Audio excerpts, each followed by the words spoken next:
All right, so you want to build self-confidence right, like really build it. And I bet you want to do it without wasting a ton of time. Exactly. We all do. And that's why we're going deep on a set of 5 steps that we found in some recent research. These steps are all about building unshakable self-confidence. We're going to break down these steps together, and by the end, you're going to know exactly how to apply them in your own life. Let's kick things off with that first step, knowing your worth. It's such a fundamental concept, but it's amazing how often we forget it. It really is. I mean, we often look for validation from outside sources, other people, achievements, things like that. And the thing is, true self-confidence, it doesn't come from any of that external stuff. It comes from recognizing your inherent worth as an individual. So much of this comes down to looking inward. Exactly. And getting really specific about your strengths, what values are truly important to you, and what are you genuinely proud of accomplishing. I mean, think about it. Can you recall 3 times in your life where you felt that sense of accomplishment? Yeah, and as you reflect on those times, what qualities shine through? What skills or values did those experiences highlight for you? Those are powerful clues pointing you towards that intrinsic worth we're talking about. Love that. And it's not just about thinking about it, right?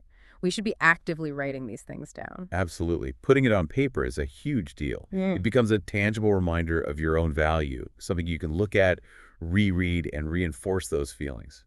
I think a lot of people struggle with this because they feel like they haven't accomplished enough. Yeah, I hear that a lot. But you know what? Everyone has their own journey. Your worth isn't dependent on hitting certain milestones or achieving some arbitrary level of success. Mm. It's about acknowledging the unique strengths and values you bring to the table, just by being you. Well said. That sense of worth, it's like an anchor, right? It is. When life throws its inevitable curveballs, and it always does, that inner knowing of your own worth, it keeps you grounded. It prevents you from getting swept away by external circumstances. Let's move on to the second step, embracing self-acceptance. Now, this isn't about striving for perfection. No, not at all. In fact, it's the opposite. Self-acceptance is about embracing yourself, flaws and all. Recognizing that those imperfections are part of what makes you unique. It's so easy to fall into the trap of comparing ourselves to others, though. It is. We're constantly bombarded with these idealized versions of people's lives, especially on social media. It's like we're comparing our behind the scenes to everyone else's highlight reel. Exactly. So one of the biggest favors you could do for yourself is to shift that focus back to your own journey, Yeah. your progress, your wins. And remember, everyone has insecurities. Everyone makes mistakes. That's part of being human. I think it's helpful to think of self-acceptance as giving yourself permission to be human. I love that. It's that internal acceptance, that kindness towards yourself that allows you to grow and move forward with more confidence. Okay, step number 3 is stepping out of your comfort zone. Now, this is where we start to put things into action. Yeah, because confidence, it doesn't just magically appear, right? It's built through experience, through challenging yourself, even in small ways. One of the things that really resonated with me in the research is the idea that challenges are not threats. They're actually opportunities for growth. That's a powerful shift in perspective, isn't it? When you start to see challenges as opportunities, you're more likely to embrace them rather than shy away. Totally. And another point made in the research is that courage is not the absence of fear. Right. It's about taking action despite feeling afraid. Exactly. It could be something small like speaking up in a meeting when you normally wouldn't, or trying a new hobby you've always been curious about. Each time you step outside that comfort zone, you're building your confidence muscle. And you're gathering evidence. Evidence that you're capable of handling new and potentially uncomfortable situations.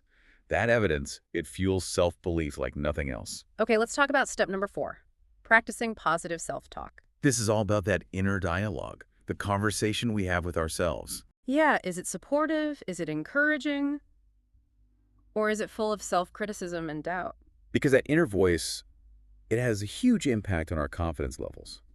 And one of the most effective ways to cultivate a more positive self-talk is through affirmations. Basically replacing those negative thoughts with empowering ones. Yeah, so instead of, I can't do this, try, I am capable. Instead of, I'm not good enough, try, I am worthy. And just like with the first step, writing these affirmations down and repeating them regularly can make a huge difference. You really can. It's about consciously shaping that inner narrative, reinforcing those positive beliefs about yourself. Over time, those positive thoughts, they become more automatic. They become your default setting. That's so important. And finally, step number 5 is celebrating your wins. Now, this might sound simple, but so many of us were quick to dismiss our accomplishment. We downplay them, we brush them off like they don't matter. But acknowledging your progress, no matter how small it might seem, is crucial for building confidence. Did you take a risk? Did you try something new? Did you step outside your comfort zone? Celebrate those wins. It's like creating a personal highlight reel, an evidence file of what you're capable of. And it doesn't have to be anything huge. Maybe you finally spoke up in that meeting, or you went for that run you've been putting off. Those are wins. Acknowledge them, appreciate them. They're all steps in the right direction. I love that. So there you have it, 5 steps to building unshakable self-confidence. Know your worth. Embrace self-acceptance. Step out of your comfort zone. Practice positive self-talk. And celebrate your wins. It's a journey, a commitment to yourself. And at its core, it's remembering that you are inherently capable and worthy. And we want you to think about this. Which of these 5 steps feels like the most relevant starting point for you? And what's one small, immediate action you can take right now, today, to begin building that unshakable confidence? We'd love to hear your thoughts. Until next time, keep striving, keep growing, and keep believing in yourself. See ya.